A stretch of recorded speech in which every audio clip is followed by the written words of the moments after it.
Hello friends, welcome to this video lecture of Model GST Law. The topic for today is Accounts and Records. I am Gaurav Gupta, your faculty for this session.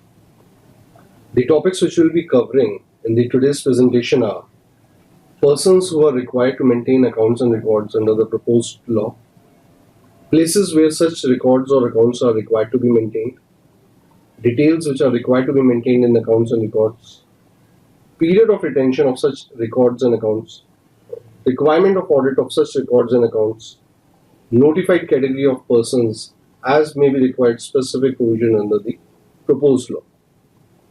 The persons who are required to maintain accounts and records is every registered person is required to maintain records and accounts in electronic or manual form. The second proviso to the section 42 provides that the person may maintain the record in electronic form as may be prescribed by the statute. The provision still needs to decipher in rules what all records and manner in electronic form the person is required to maintain the records. The places of maintenance of accounts and records. Where taxable person has only one place of business, he would be required to maintain account and records of his business at such principal place of business. Now that principal place of business would be the address which is mentioned in his registration certificate. It is kindly very important to understand that if a person has one principal place of business for one GSTN and another principal place of business for another GSTN, these we are talking about two different taxable persons. So for example, a business entity has an address in the state of Delhi and is also undertaking business from a different address in the state of Punjab. Now he has obtained registration under the two states separately and he is holding a different GSTN under the two states. Now if there is only one premises in one state, each state, then we will be saying that such person is only having one place of business in that particular state, and therefore he would be required to maintain the accounts and records for Delhi at the principal place of business as specified in his registration certificate of Delhi, and similarly for the state of Punjab. However, there can be situations when the person holding a particular GSTN is having more than one place of business within the same state. In such cases, the accounts are required to be kept for respective location at the respective location only. So for example, the person is having a place or premises say at Ambala and he is also having a place at Panipat. Now both the cities are in the state of Haryana. These will be called two separate place of business for that person. Now the supplies which are made from Ambala, the records and accounts of such supplies would be required to be maintained at Ambala, and the supplies which are made from Panipat, the record for such supplies would be required to be maintained at his place of business in Panipat. The details which are required to be maintained. The section 42(1) specifically provides a true and correct account of the following should be maintained at the place of business. Number one, the manufacture or production of goods, the detail of production of how many goods have been manufactured, what raw material, the BOQs, all these details are required to be manufactured by required to be maintained by such persons. Inward and outward supply of goods and services, whatever goods have been supplied by such person or whatever services have been supplied by such person or have been received by such taxable person would be required to be maintained.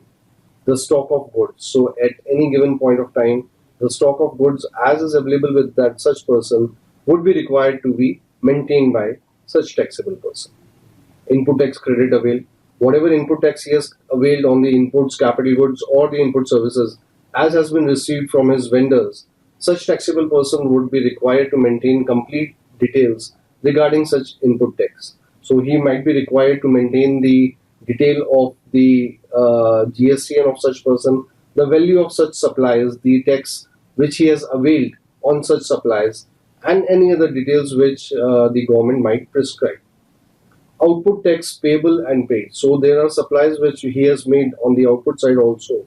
In such cases, he would be required to maintain the details of all such output supplies which he has made and also the tax which is payable on such supplies. The detail in respect of tax paid is also being put onus on the taxable person to be maintained at the principal place of business. Thus, whatever has been prescribed, the particular formats or the manner, all these details would be maintained in such formats or the prescribed thing, which shall be notified later by the government in rules. The period of retention of accounts. The period of retention is very important because the onus to maintain such records and accounts is on the taxable person for such period which has been prescribed. Retention in the normal courses has been prescribed in section 43(1) as up to 60 months from the last date of filing of annual return. The last date of filing of annual return is prescribed as 31st December succeeding the financial year for which we are maintaining the account. So, for example, if we speak about April 16 to March 17, the last date of filing of the annual return for such period would be 31st December 2017. So 60 months from 31st December 2017 would be 31st December 2022. Till that particular period, the records and accounts would be required to be maintained by such taxable person. There is, however, a special circumstance when a person is into an appeal matter or in a revision or in any other proceeding, then a specific provision has been provided that the maintenance period of accounts and records would be 1 year after the final disposal of the matter or 60 months from the last date of filing of annual return, whichever is later. So, if the appeal is decided before such period, 1 year would be counted from that, and 5 years from the date of filing of annual return. Kindly please note, it is the last date of filing of annual return and not the actual date of filing of annual return which needs to be taken.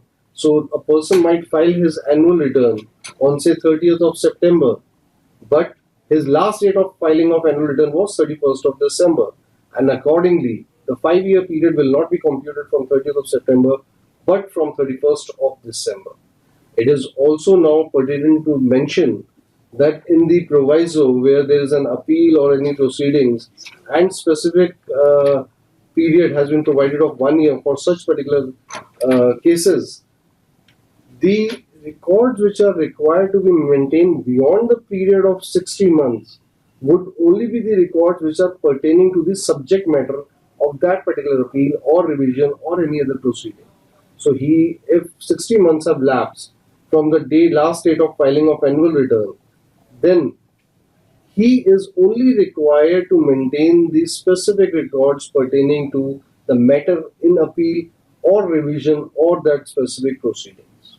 The requirement of audit, it is but obvious this requirement of audit is a self-audit. It is an audit by his own respective counsel in form of chartered accountant or company cost accountant as prescribed under the statute.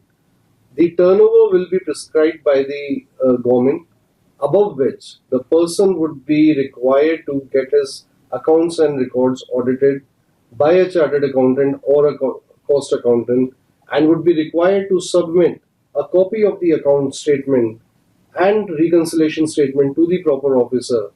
There can also be further documents or information which can be required to be filed along with these audited accounts to the proper officer by the law.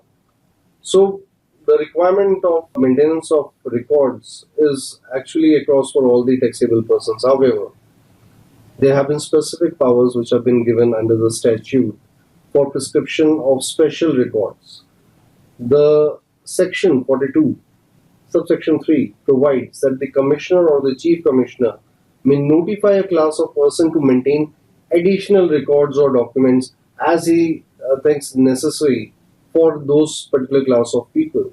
And similarly, on the contrary, the commissioner has also been given the power, commissioner and chief commissioner, that he may notify a class of persons who are not in a position to keep and maintain certain accounts, and these people will be permitted not to maintain the accounts in such prescribed manner as may be prescribed or notified under the statute. So both the powers have been given to Commissioner and Chief Commissioner. One, to specify the class of people for which special records or accounts which are required to be maintained are notified, and similarly the power to relax when such any set of documents have been provided, notified that such class of people are not required to maintain these records which have been prescribed, looking into these circumstances that these accounts cannot be maintained. So, uh, so friends, we have covered the entire requirement of accounts and records as has been provided in the section 42 and 43 of the model GST law, who are required to maintain the accounts and records, where these accounts and records are required to be maintained, what accounts and records are required to be maintained, and the special provisions in terms of retention of such accounts and class of people as may be notified by the commissioners and chief commissioner in this particular video lecture. I thank you. Thank you for this patient here.